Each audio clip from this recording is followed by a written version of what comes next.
proud story of growth. And I want to give credit where it's due. This region cares. Okay. I think Northwest Arkansas is distinctive. We are a unique, Mark, and you might be able to speak to this as well as I do. I don't know that I've ever been anywhere where regionalism and a spirit of collaboration is as alive well every day as it is here in Northwest Arkansas.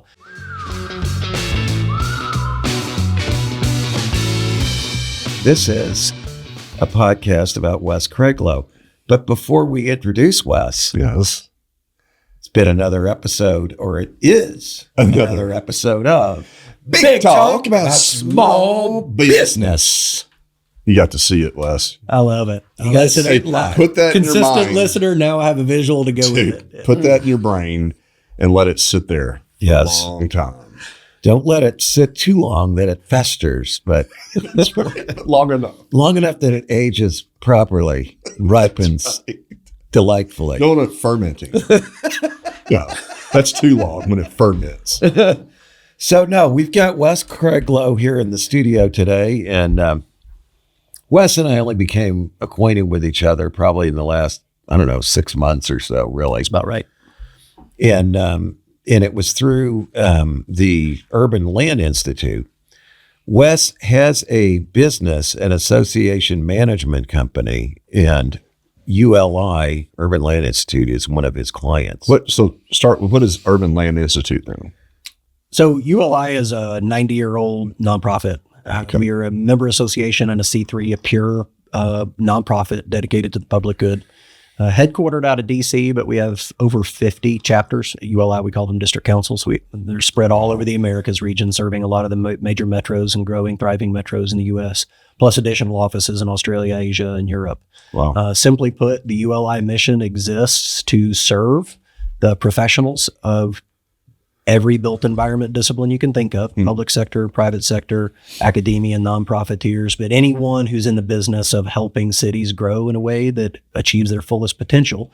ULI is here to empower them with research and professional networking opportunities and a lot of education. And along the way, we really try to push the envelope and help metros and cities like Northwest Arkansas grow in a way that, again, achieves our fullest potential. We believe fundamentally that quality of place informs quality of life.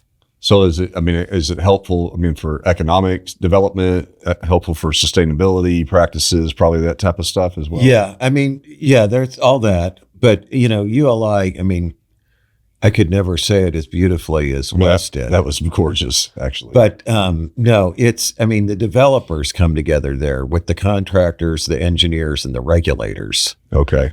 And it's a really good It's always had a really good reputation of being a place that's got solid programming. They're not wasting people's time. It's kind of like the neutral zone for everybody. It gets everybody on the same page. Eric, we say we are an unbiased convener. Got it. Yeah. I think there's a lot of ways to help make a city great through how they consume and build atop their landscape. And the reality is that every city is going to choose a different pathway for themselves, and different metros need different things at different moments in time. And it's not ULI's business to advance a particular agenda. Yeah.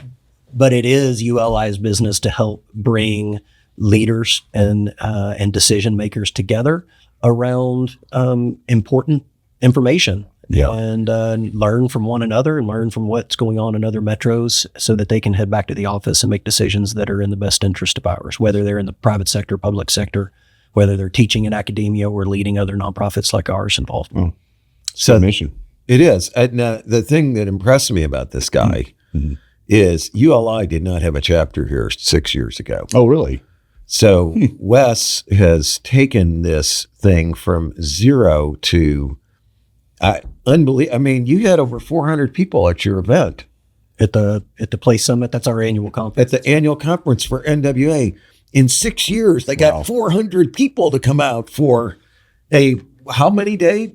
It's a 3-day. It's Arkansas's only multi-day. Can you believe that? Multidisciplinary real estate conference. So a lot of trade associations exist. Virtually every industry has a trade association, and a lot of those trade associations will do an annual conference. But it's so often discipline specific. That you'll find yourself in a room full of other architects. Yeah, room exactly. full of other AI. You kind of all talk about full of other city planners, and you're talking, and that's important. right? You want to go deep within your particular discipline and connect with other folks in that same trade. Those are important.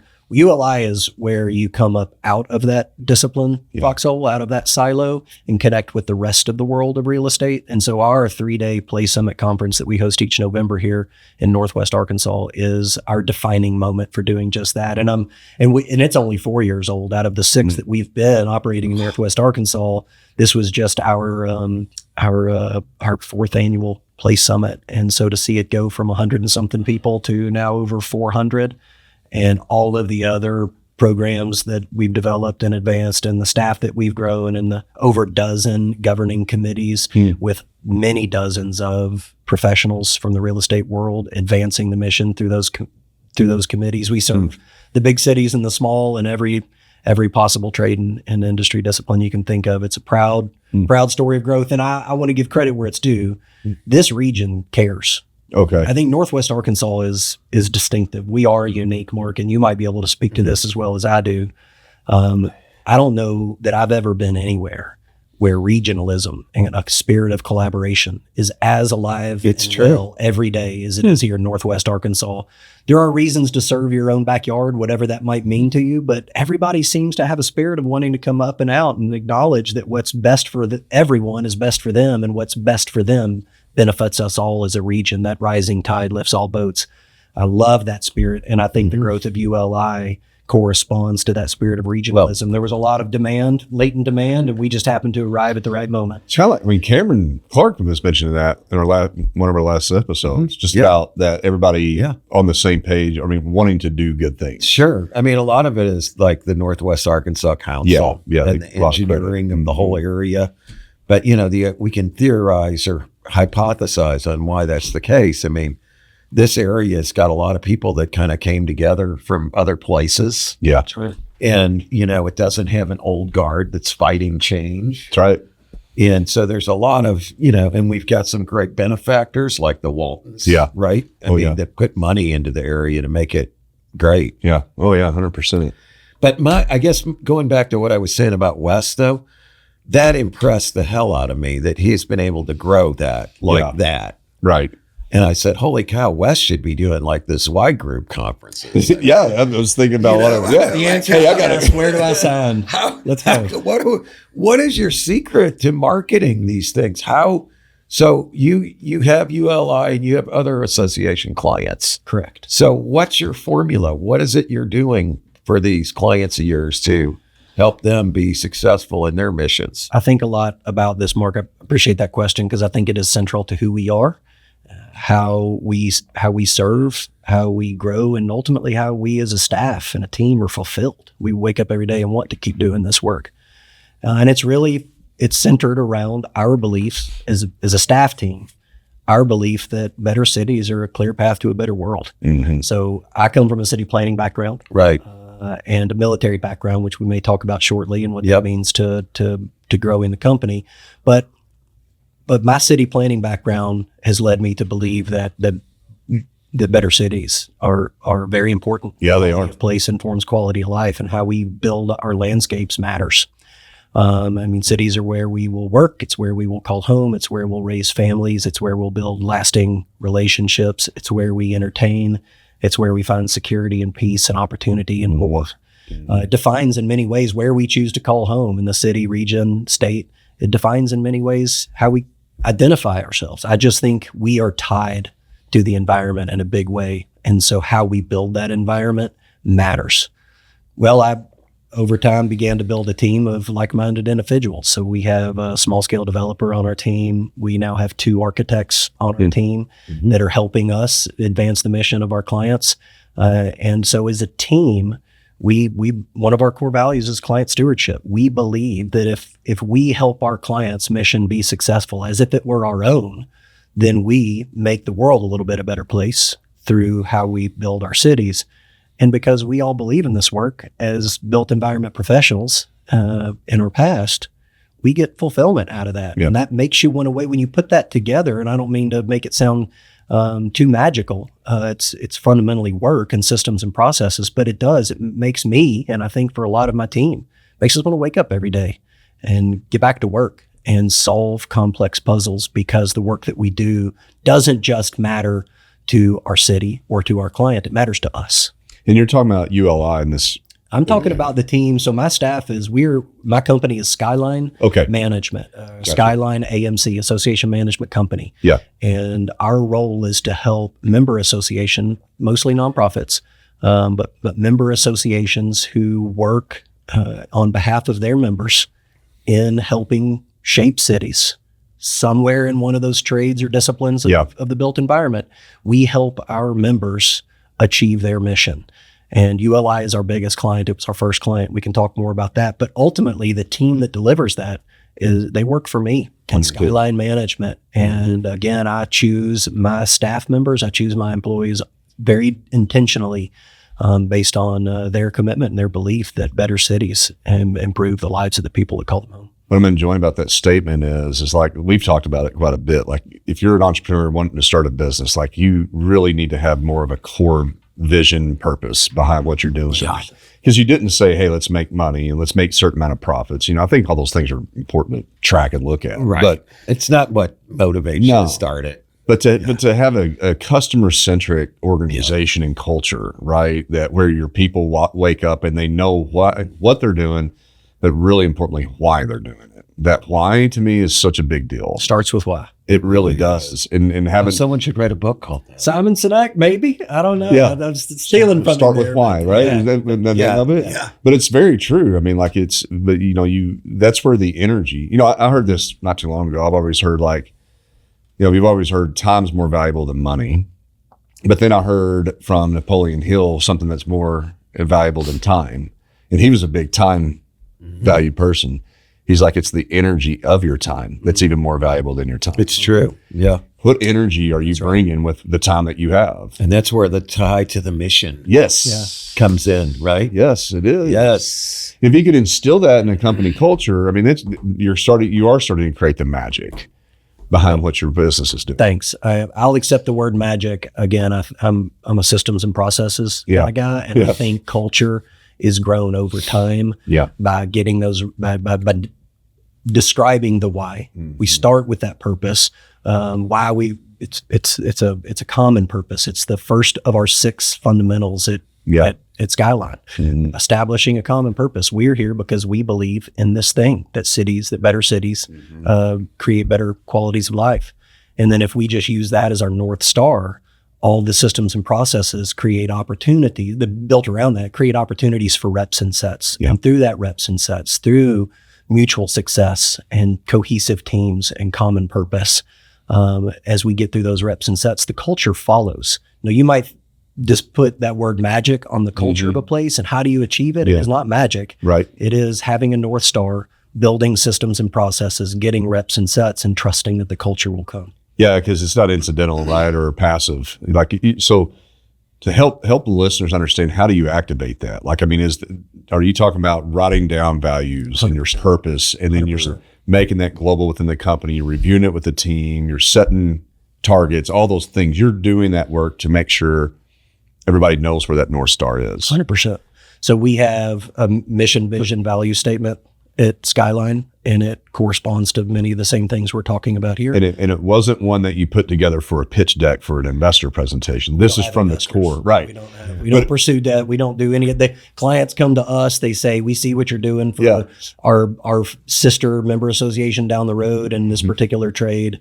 How can you help us solve our challenges and get out of this chaos? And I describe it this way, but we don't pursue clients. They come to us. Well, the thing, my point, we talk about this a lot too, is the idea of being an entrepreneur and going out and raising capital. Well, these folks that are doing that for that mission to raise capital will slap together a vision, mission. Yeah, and it's bullshit. Let's be honest. Exactly. Really is. There's no heart. Yeah, there's not the serious commitment. That's right. To it. So, and I think that describes 90% of companies. Yeah. You're going to talk about their mission, vision, values. I can't tell you how many times I've been in situations where the company president doesn't even know what their freaking mission, vision, and values are. It's like, I got to call somebody back at the on the marketing team. Yeah.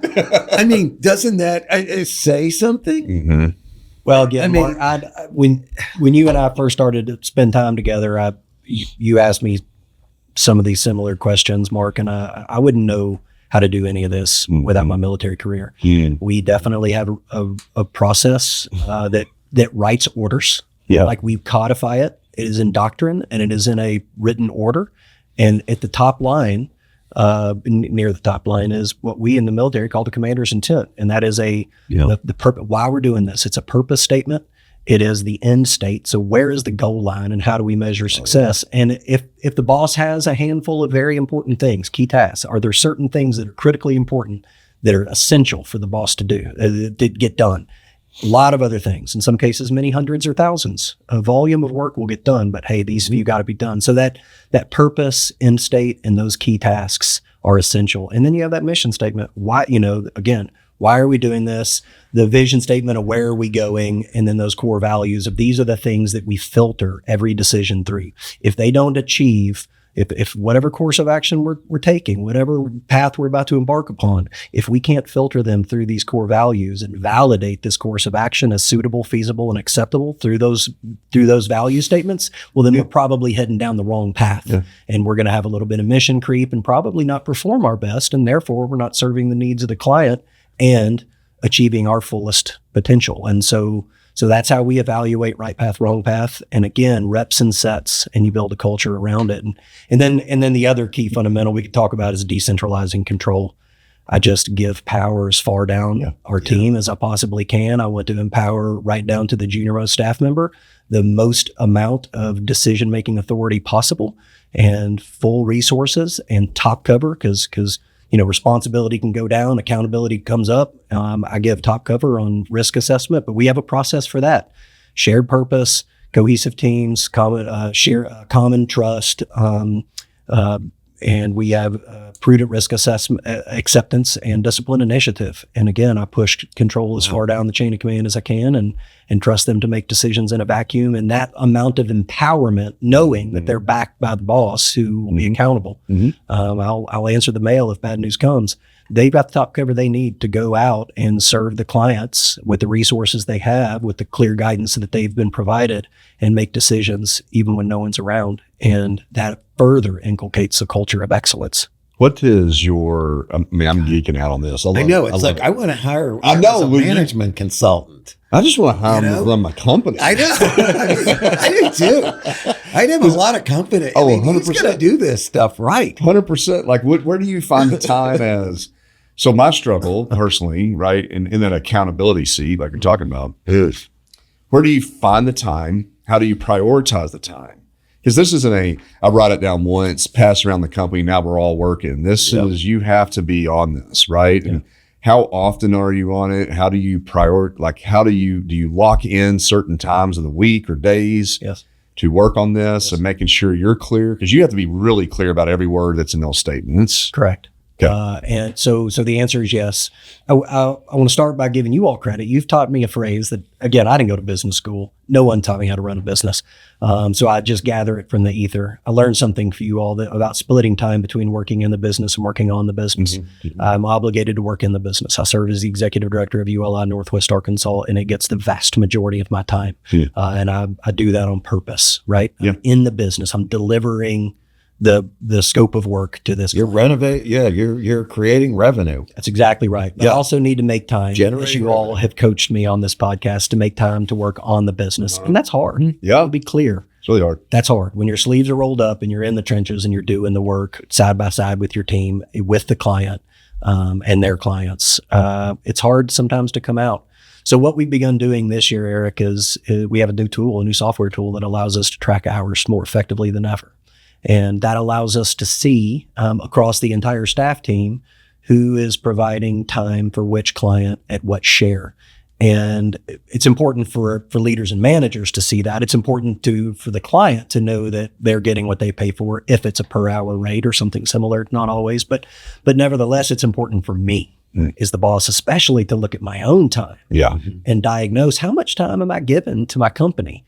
And that has allowed me to ensure that I'm carving out ample time to work on the business And I think it's made us more effective than ever. So that's first distinguishing there is an on the business and in the business paradigm.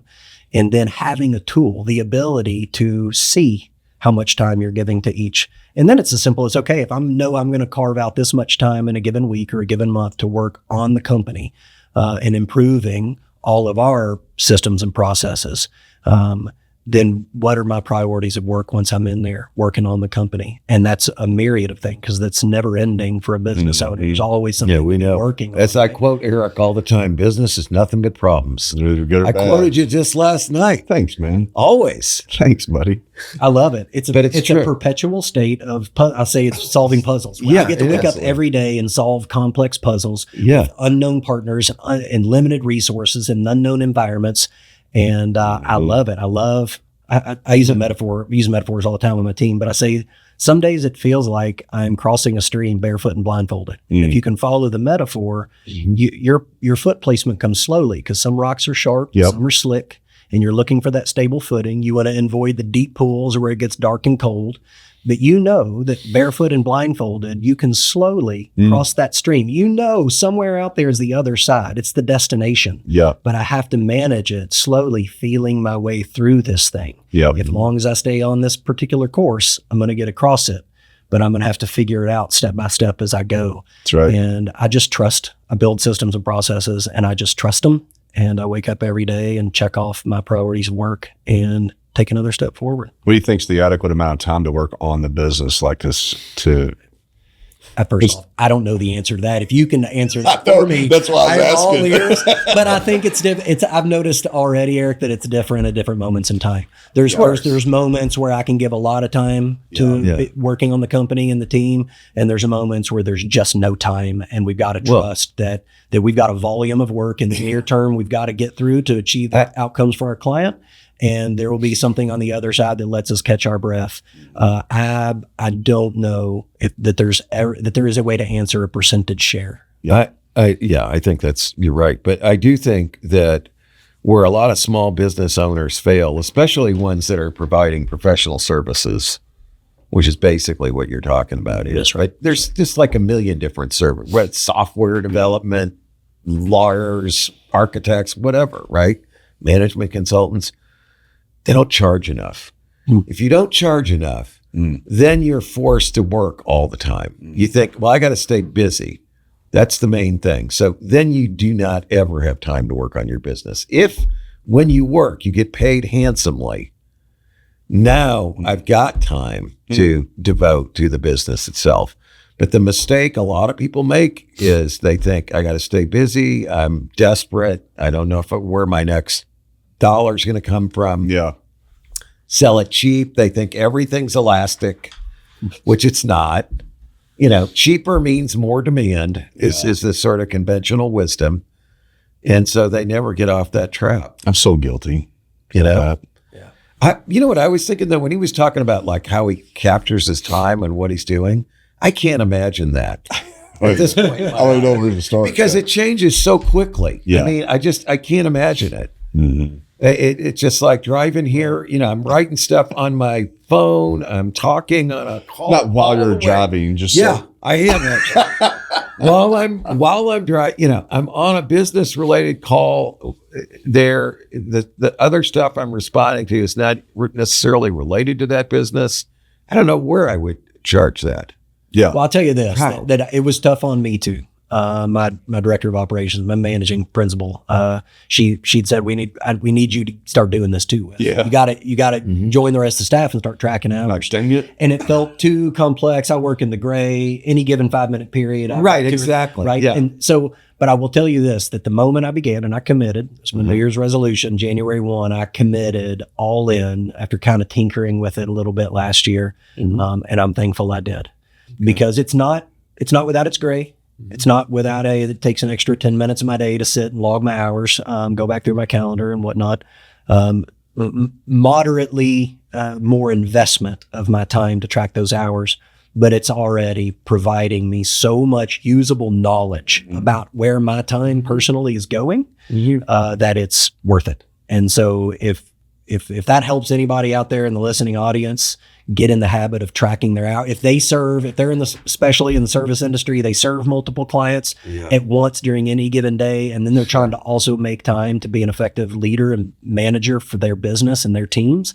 I can't recommend highly enough. Start tracking your hours and it will show you where your priorities are and ideally allow you to strike the balance that you need. And so 10, 15 minutes a day to track my hours, it's been worth it.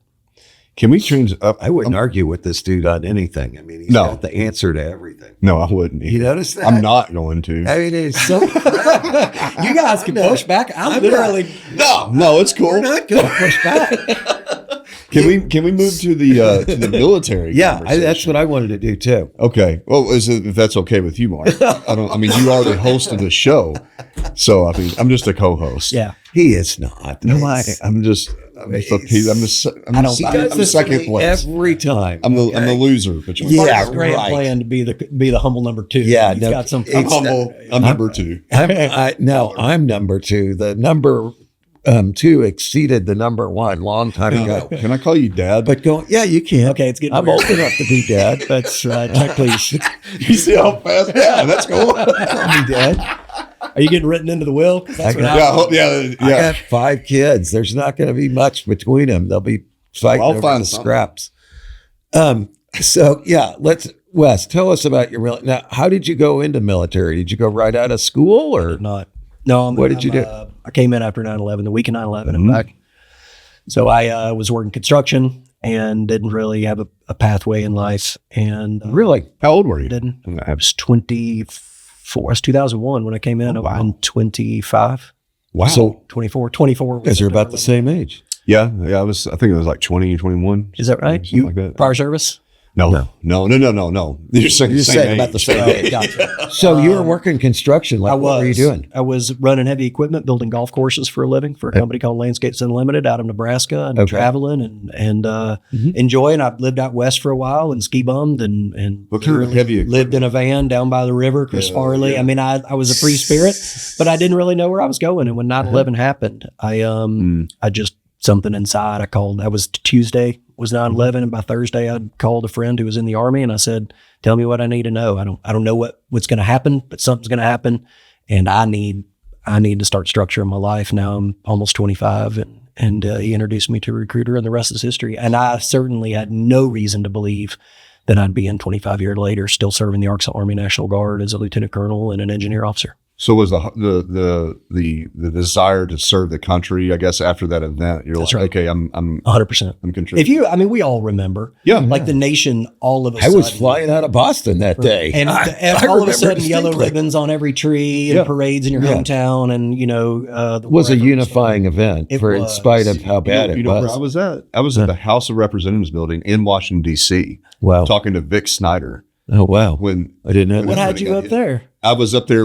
Speaking of free spirit, I heard a guy in Arkansas State University come and talk about this with the Sierra Club, talking about drilling in the Arctic National Wildlife Refuge. And I've been a whitewater raft guide in the summers, and I was all hippied out, and I got all geeked out. I was like, I want to go lobby Washington, D.C. to not drill in the Arctic National Wildlife Refuge.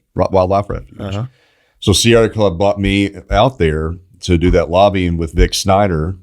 It was the Northwest Arkansas rep, but we went and met with him on 9/11 at like 10 a.m. Wow. Oh, wow. And when I was walking in, it was all happening. It was happening. I was walking in to the building, and we passed by the ticket, and this security guy came out and said, "Hey, did y'all hear what happened? A plane flew into one of the National Trade Centers." Mm-hmm. Like, no, that's crazy. And so we go in, and I'm sitting in Vic Snyder's office, and we're talking about the oil and the value of it. And then another plane hit the other building. Yeah, and then we got the Pentagon. Yeah, well, then somebody came and got Vic out of the meeting with us, and we were like, "What's going on?" Mm-hmm. And I'm just sitting here looking at these other hippies with me talking about and then he goes out in his main office, and then so we literally sitting there for 10 minutes. We're like, finally he got up. He was watching the news in his office, and then all of a sudden the Pentagon gets hit. And sirens start going off, evacuating, military dogs, planes, sonic booms hitting. We could see the smoke across the river. Next thing I know, here's this Arkansas dude hanging out in Washington, D.C. Was Knowing being now, attacked. we know that the Capitol was the intended target. Yeah. And I then was you right said there. you were on a flight out of Boston. No, I was. We were supposed to leave that morning. We were Those sitting are really two close calls. there. Because one of the planes left out of Boston, and I know the know. gate that it left out of had very poor security. I'll be done. Yeah, I could tell you an interesting story about that happened to me maybe 6 or 8 months before 9/11. Going through that security, I got to the gate area. There were only 2 gates past the security. Yeah. There, it was a little appendage. It's off Terminal C, but it's for Terminal B. But anyway, so it's real early in the morning, like 5:30. I had maybe a 6:30 flight or something. So the flight attendant is going through security before me. There's nobody else, just her and me. And there's a couple people there, the security people. And she goes through, and then I go through, and then we walk down to the gate, and she gets behind the computer, the desk. She says, "You got to give me a minute here." She picks up the phone and calls. It happened again. And clearly the person's like, "What's that?" She goes, "4th time this week I've sneaked the fake gun past security." Wow. I kid you not. That is exactly That's what the happened. attendant said? That's what the flight attendant said, because they test them. Yeah, they do. See, she said 4th time this week. Okay. Yeah. Can you believe that? I can't. They just said back in those days in Boston, like most of the security people, if they spoke English, you didn't know it. Yeah. They were always talking to each other. They were very Well, there's no real threat. attentive. And I remember Yeah. some metal detectors, but there was obviously no TSA gates or No. no TSA at the time. And well. how far we've come. Oh, yeah. But anyway, one of my friends, Mary Lee Hannell, was in the World Trade Center above the crash line and escaped. Wow. Okay. That'll change you real She works for the New York, New Jersey Port Authority in charge of HR. She just recently retired, but that's where they were based. That's So crazy. anyway, it's a terrible thing. Yeah. So, Yeah, it changed the lives, obviously, So, of countless Americans, and it changed mine as well. Again, I didn't know. Talk about being a hippie kid. I was a ski bum. I had long hair and a beard. beautiful. And I would have never in a million years thought I would join the Army, but there was just something that happened in me with that event, and yeah, within a few short months, I was a clean shaven recruit headed off to what we call OSIT, which is basic training and AIT put together. And 25 years later, here I am. So I'm sorry. Well, I was just going to say, like, on that, like, when I got outside the walls and things are going crazy, like, I remember going and I was like, okay, what the hell am I going to do? I'm in Washington, D.C. I don't belong here. Yeah. Life's not so simple and peaceful anymore right now at this moment. And so I went back to the hotel, stuffed some cash in my socks, some in my luggage, grabbed my luggage, no taxi. I mean, there was no buses. All planes were down. Cell phones are cut off. And I go down to the downstairs bar, and everybody's hovered around drinking alcohol, watching the TV. And the bartender goes, "Man, what do you want to drink this crazy day?" I was like, "Give me a water." He goes, "You don't want alcohol? Give me water." And I was like, and I want about 7 books of those matches sitting right there. There you go. Put those in my pocket. I was immediately in survival mode, and I was like, I can't believe people are sitting around here drinking. I know. But by that evening, I was in the middle of Shenandoah Valley, right? Did you rent a car? Yeah, well, we got a taxi, and we had like a family friend pick us up across the Jersey line, and I was in the deep woods that evening. There you go. And then we rented a car and got back to Jonesboro. But just on the point, everything changed from that moment on. I was like, this is not the peaceful, hippie loving world that I once was daydreaming that it was. Right? This is some real business. So you actually took the real step. Well, I don't know that I appreciate. I took the step that was right for me. Yeah. And didn't know at the time it would pay off in such big ways. But and this is, I don't want to turn this into a recruiting pitch, but it changed everything about my life, mostly for the better. It's not, you got to pay the tax when you work for Uncle Sam, and it comes with some sacrifice and cost, not just impacting me, but impacting my family and others around me. But from a balance sheet point of view, I live in the black on this relationship. And my relationship with Uncle Sam and the U.S. Army, my active duty time, my Army Reserve time, and now my Arkansas Army National Guard time, it has always been a net positive to my life. And I love it. It's helped define me and shape me, and it has prepared me for In this case, why I'm here today for business ownership. And I would have never in a million, you walk into a recruiter's office, you see some guys with face paint living in the woods, and you think that's what it's all about, an adventure or serving that mission, standing on the wall for the country. And it is, but little did I know that once I chose to become an officer and began moving through the ranks, the military was preparing me to lead and manage large organizations in uncertain conditions, in austere conditions, with limited resources and unknown partners, and go do complex things, solve complex puzzles on behalf of the United States government in faraway places, in the same fundamentals that they've inculcated in me to lead and manage large organizations effectively in faraway places. It's literally entrepreneurship. It's like, I'm totally comfortable living in a risk-laden world, not knowing what tomorrow is going to bring, and building a culture of excellence and accountability around it, and serving a common purpose, cohesive team, shared trust, mutual shared understanding, risk acceptance, discipline, initiative, all these things that I talk about around Skyline. This is all the stuff the Army taught me how to do. And there are direct parallels. And so again, I end up in this relationship. I joined to be part of that 9/11 moment. But here I am a quarter century later, choosing deliberately every day to stay in, because the Army continues to provide me skills and business networks and personal relationships that translate to my life in very practical ways and effectively make me better. So back on hiring vets. Obviously they don't all get what you got out of the experience. Well, everybody's experience is different. And so if you're a vet if you came in like I did as a young rifle carrier, I was a 12 Bravo combat engineer. My job was to hunt IEDs in Iraq. And if you're a young troop and you do your 4 years and out, and pretty much you didn't get a lot of reps and sets at leadership, you were just a young soldier carrying a rifle and doing your job, you might not have on display the character traits and the professional traits that I do. My path took me a different way, and it developed me in different ways. I will say this, that the Army believes in training, preparing for the challenge before the challenge gets there.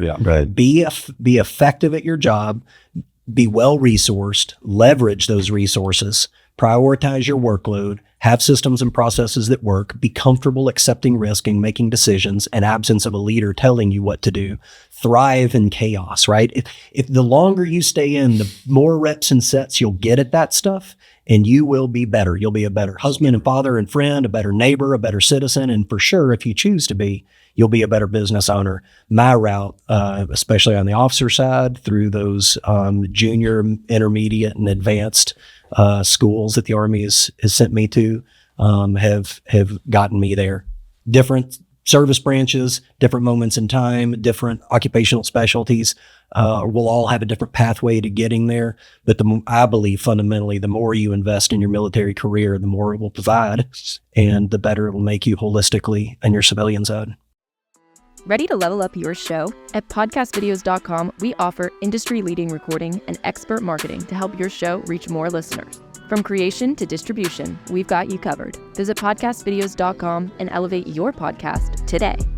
But I love one of the things you've said a lot that I've never really thought about are the repetitions and sets. I mean, you've experienced this, Mark. I know that I'm on week 7 of my personal trainer right now. Well, you're getting swelled, right? Looking more like Indiana Jones every day. You are. But I mean, like in the business, you should see my legs. Dude, are they ripped? They're like frog legs, man. I couldn't even believe it.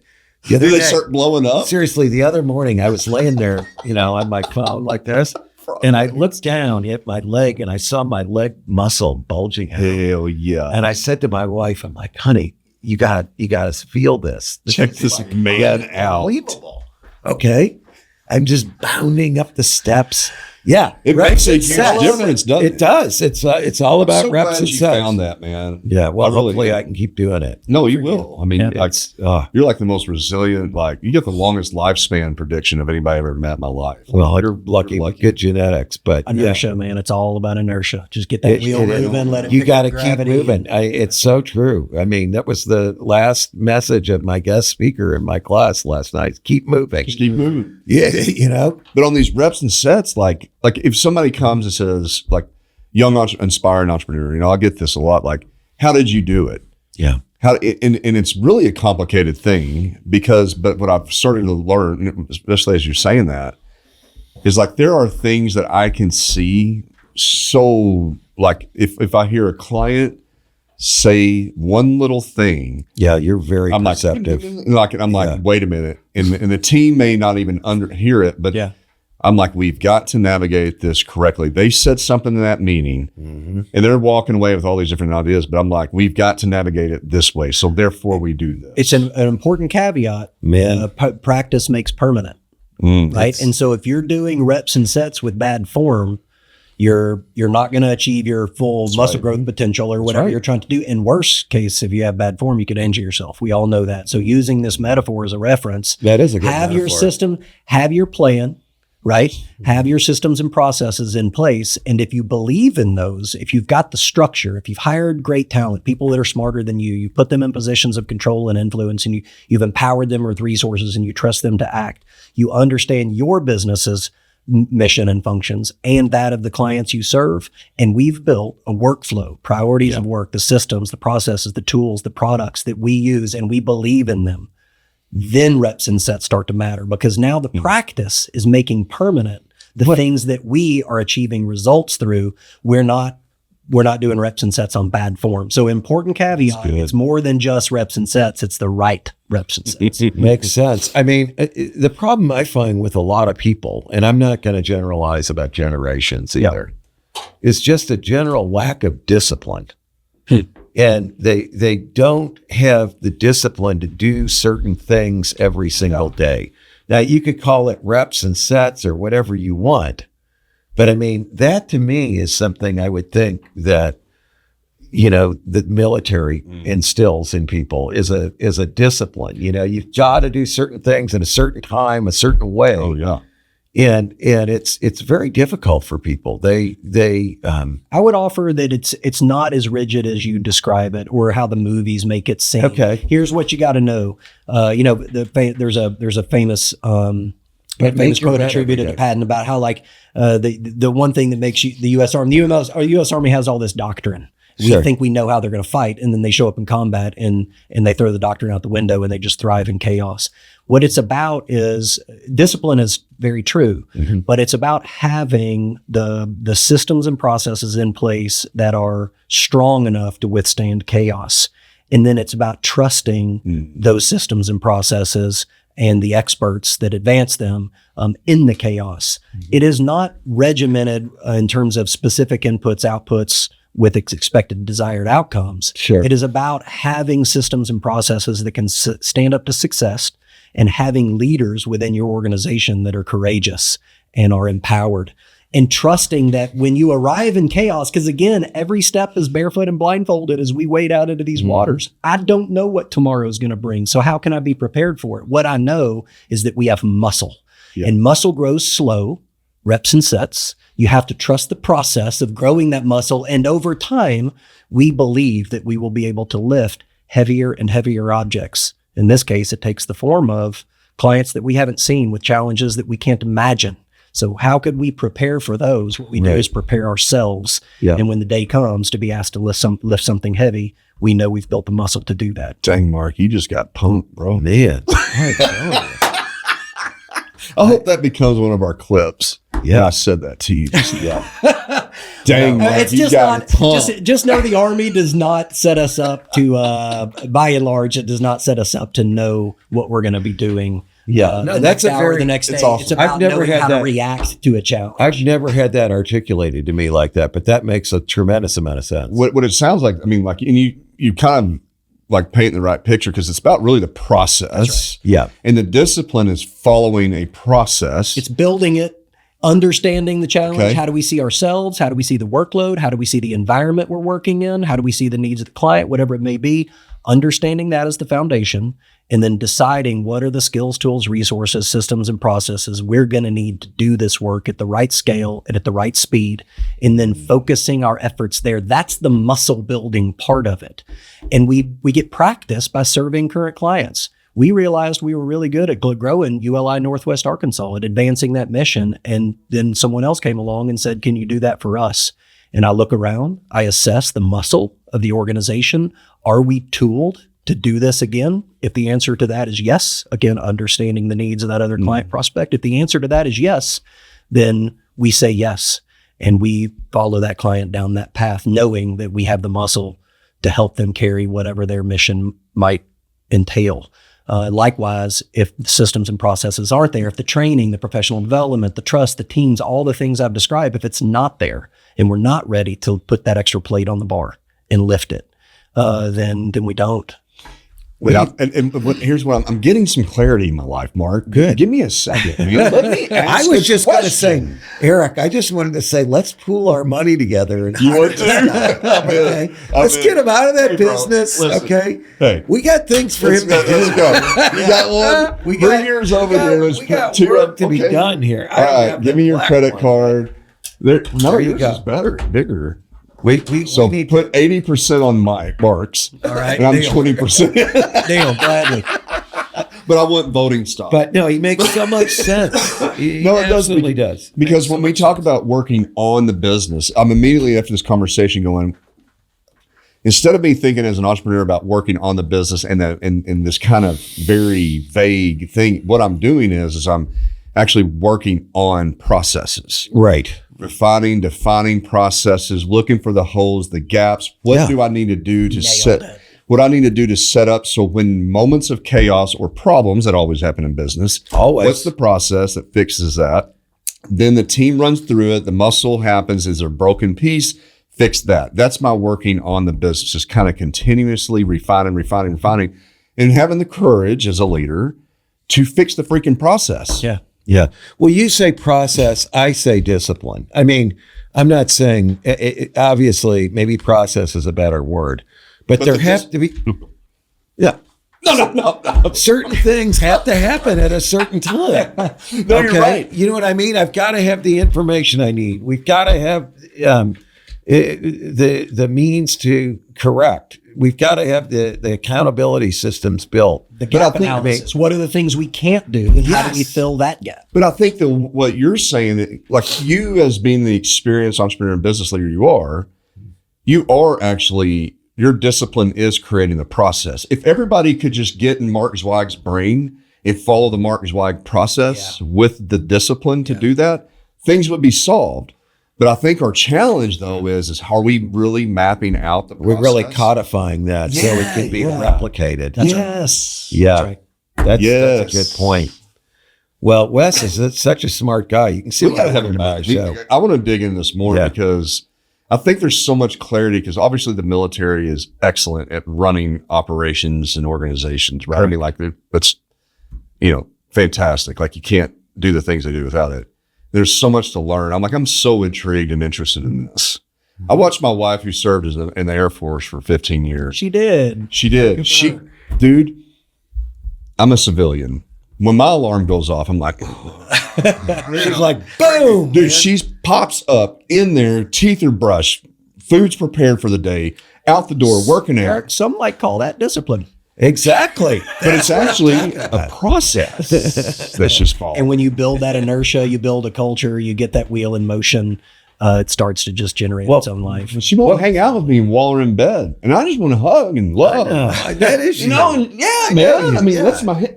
You know what I'm saying? Can you not just procrastinate a little bit? Exactly. She's like, nope, got to go. She did it to me last night. Time for bed. I'm like, no, babe, we're just now hanging. No, I've got to go. Some of us can't. Blah blah blah. I'm like, damn. Yeah. Well, but that makes me more attracted to her. You and my wife would have a lot to commiserate. You need it because it's the same exact dynamic. It's like, why are you such a robot? No, I'm guilty. Do you have a soul? I do have a soul, but I can be robotic. No question. No, what was that? There was some military officer, general, somebody who gave a commencement speech, and it started with, "You got to make your bed." Mm-hmm. Yeah. Well, you all heard that, yeah. General McRaven. That was at I want to say University of Texas graduation. Yeah, very famous commencement speech. That was. I mean, that's such a great speech. I mean, it just really is. So it just says it all. But it's a process. Yeah. Because we start getting down and depressed. But if you follow the process, you build that inertia. Yeah. Do the little things with excellence. And then as you bite off new, bigger things, you do them slowly, leverage your tools, prioritize the work, accept a little bit of risk, put forth the effort, reflect back, learn, identify what's necessary to do it again. Take that faster, stronger, build that muscle, do it again faster and stronger, and trust that over time, the process will pay.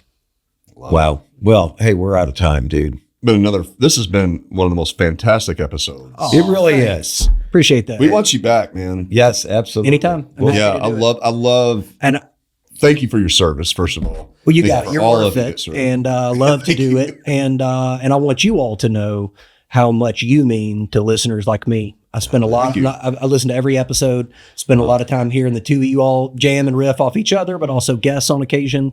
And I learned so much. So you're doing God's work in here. It means a lot to us. On behalf of all your listening audience, thank you too. Appreciate that. Thanks We're gonna a lot. Definitely clip that out. Oh, yeah, you know it. My God. we're gonna use the shit out. I'm going to be listening to that first thing when I wake up. Yeah, that's my affirmation. Appreciate that. Really do. We really do appreciate you, Wes. If somebody needs to reach out to you, how do they reach you? Yeah, I think most people know me as the ULI guy. So if you just come by arkansas.uli.org, you can find me there on our website. Definitely encourage people to learn more about the mission of ULI. But you can find us also at skyline-amc.com. If you are a part of a built environment trade association and you need some support, some staff support in clarifying your systems and processes, getting out of chaotic workload and streamlining your organizational and operational management, please look to us to be your partner. We want to help make cities great by, with, and through you and your membership. And so swing by Skyline AMC and learn a little bit more about us and the work that we do. And then feel free to reach out anytime. We're here for you. Wow. Fantastic. All right. Well, hey, this has been another episode of Join us, Wes. Big Talk About Small Business.